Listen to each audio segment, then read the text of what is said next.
నమస్కారం. ప్రజా సమస్యల దర్పణం జనగామ న్యూస్ కు స్వాగతం.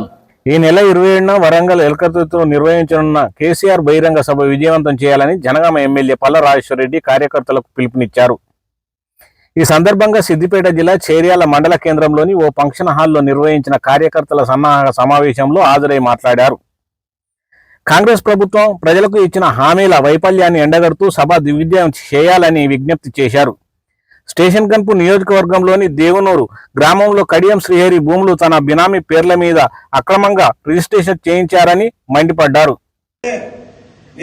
నువ్వు అన్నట్టు నేను అదే కావచ్చు జంతువుని, నీలాగా ఇంకో జంతువుని అయితే కాదని చెప్పి తిట్టినా.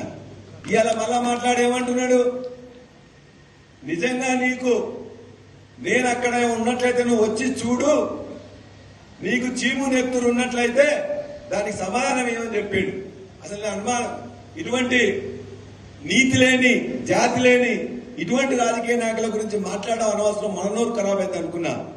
కానీ నేను ఇవాళ ఈ వేదికగా ఇంతకుముందు ఆయన నాకు సవాల్ ఇస్తుంది కాబట్టి నేను చెప్తున్నా, సవాల్ ఇస్తున్న ఆయనకే చెప్తున్నా, నీకు నిజంగా ఇప్పుడు అందరూ మెన్షన్ చేస్తున్నా ఏదైతే దేవునూరు అటవీ భూముల పక్కన ఆ దేవునూరులో నీవు దొంగతనంగా నీ బినామీ పేరు మీద నీవు భూములు కొన్నవా లేదా, ఆ భూములకు నీవు ఒక జీతగాని పెట్టుకొని గత నెల వరకు కూడా గత సీజన్ల వరకు కూడా వ్యవసాయం చేయించినవా లేదా, రోజు నీ అల్లుడు అక్కడికి వచ్చి నువ్వు నీ అల్లుడు నీ కుటుంబం వచ్చి చూసుకుంటున్నావా లేదా, దాని పక్కనే ఉండే ముప్పారంలో అదే అడవి భూముల పక్కనున్న ముప్పారంలో నీవు మళ్ళీ 24 ఎకరాలు నెలన్నర కింద మళ్ళా బినామీ పేరు మీద కొన్నవా లేదా, ఆ కొనడానికి నీ అల్లుడు మీ కుటుంబ సభ్యులు